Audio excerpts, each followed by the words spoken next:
20세기 초부터 수학교육 전반에 걸쳐 논의된 문제 해결의 역사와 우리나라의 교육과정에서 문제 해결 위치를 개관할 것이다. 그러면 역사는 이거예요. 그리고 이후에 계속 강조가 되고 있고 우리나라는 문제 해결을 영향을 받은 거 어디 생각나세요? 20세기 초 근대운동, 20세기 중반 이후부터 세수학, 70년대 back to basic, 80년대 problem solving. 우리나라는 1, 2차 교육과정, 3차, 4차, 5차 교육과정 이후 이렇게 됐더라라는 거죠. 그 다음에 문제 해결에 대한 이론적 근거를 마련한 폴리아의 이론을 그러면은 폴리아도 되게 중요한가 봐요. 그래서 폴리아의 문제 해결과 관련해서 좀 보고요. 그 다음에 발견술이라는 것도 있더라. 이렇게 되네요. 문제 해결과 관련해서 한번 쭉 나열해 봤어요. 그랬더니 이러한 큰 대목들이 있네요. 또한 좀 더 뒤로 넘어가서 거기에 대한 역사 이런 게 들어있고요. 2장에는 문제 해결 과정과 이렇게 됐으니까 문제 해결 과정에 대한 부분이 2장의 제일 중요한 포커스면서 문제 제기를 했겠죠. 그럼 여기다 좀 더 덧붙일 수 있겠죠. 2장에서는 폴리아가 제안한 문제 해결을 위한 이해, 계획, 실행, 반성 과정을 살펴보고 그럼 폴리아 문제 해결 안에 또 뭐가 있다는 거죠? 이해, 계획, 실행, 반성 이런 게 있다는 이야기죠. 그리고 수학적 모델링 과정과 비교하여 이제 수학적 모델링 과정 이런 것도 있나 봐요. 또 문제 해결 활동에서 중요시 다루어지고 있는 적절한 발문을 문제 제기 측면 살펴보자. 문제 제기라는 것도 있어요. 그 다음에 발문. 발문이라는 건 질문 같은 거죠. 그런데 일반적으로 궁금합니다, 선생님. What is that? 이렇게 하는 게 question, 질문인데 발문은 글쎄 들어보는 것 같은데 좀 다른가? 네. 결론적으로 질문은 모르는 사람이 알고자 하는 게 질문이라면 발문은 교사가 학생한테 궁금해서 물어볼 수도 있지만 너 그거 잘 아나? 하고 점검하려 물어볼 수 있죠. 따라서 아는 사람이 상대의 현재 지식을 점검할 때 쓰는 게 발문이에요. 그렇다면 문제를 해결하면서 발문을 많이 던진다는 얘기겠죠.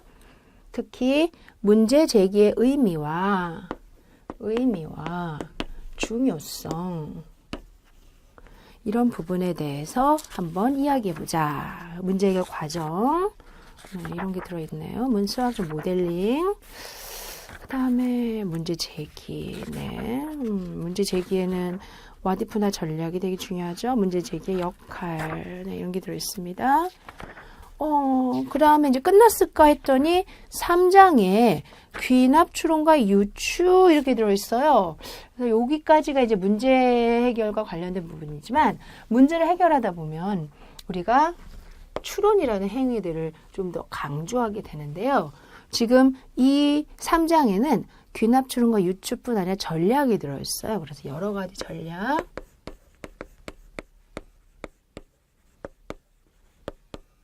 그 다음에 귀납, 유비, 추론 여기까지 이렇게 정리를 해봤습니다. 다 공부했네요. 어떡하죠? 이제 속속들이 한번 좀 더 봐야 될 것 같아요. 우선 1장을 좀 봅시다. 우리 수학 교육 안에서 문제를 해결한다는 게 언제부터 전 세계적으로 연구를 시작했다? 그래요. 80년대. 70년대까지 기초를 다져라 라고 주장을 했단 말이에요. 그런데 이런 질문이 온 거죠. What is the basic? 기초가 뭐야? 그렇지. 기초 다지기가 되게 중요한데 수학에서 기초가 뭐죠? 했더니 사람들이 problem solving이다. 이렇게 이야기를 한 거죠. 그거를 정확하게 표명한 건 미국 수학교사협의회 NCTM이 1980년대에 8가지 주장해야 될 목록의 1번으로 문제 해결을 둔 거고요. 이러한 주장이 전 세계적으로 다 동료가 돼서 우리나라는 5차 교육과정의 수학과 목표로 정을 했습니다. 4차 교육과정 때는 80년대와 엇물리는 시기였기 때문에 문제 해결은 아닌 백투베이직의 영향을 받았지만 문제 해결에 강조가 있었어요. 따라서 4차에서는 문제 해결에 대해서 중요함을 인식했다. 5차에 가서 본격적으로 목표를 잡았다. 6차에 가서 목표를 유지했다. 그럼 7차가 한번 얘기해볼까요? 7차는 어떻게 됐죠? 그렇죠. 문제 해결을 유지하면서 좀 더 큰 맥락으로의 수학적 힘을 강조했다.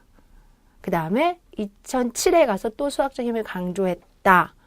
이제 2009에 가면 수학적 힘이라는 문제 해결 추론 의사통을 수학적 과정이라고 하고 트라이앵글을 만들고 그 위에 창의성과 인성을 강조했다. 2015에 가면 이렇게 했던 4가지의 아이디어를 다시 쫙 펼쳐서 6가지 역량이라고 해서 문제 해결, 추론, 의사소통, 정보 처리, 창의 융합, 태도와 실천 이렇게 했다. 따라서 문제 해결은 언제부터 계속적인 맥락에서 벗어나지 않고 있다? 1980년대 이후 우리나라는 4차 교육과정의 문제 해결의 강조를 시작으로 5차부터 목표로 둔 것을 지금까지. 제가 방금 하고 있는 이야기는 220페이지에 이겁니다. 맨 아래 이런 말 하죠. 20세기 초에 이루어진 문제 해결에 대한 논의는 그거는 이제 존 듀이라든지 또는 게스털트 학자들 이제 심리학에 들어가면 나오는데 문제 해결에 대해서 일찍부터 많은 언급은 있었겠죠.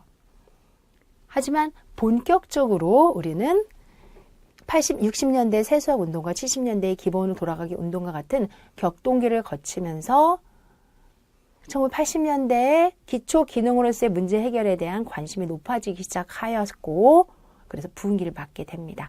NCTM에서 An Agenda for Action 이라는 데서 문제 해결이 학교 수학의 초점이 되어야 함을 선언한 이래 80년대는 문제 해결의 시대라고 할 만큼 다양하고 활발한 논의가 이루어졌다고 해요.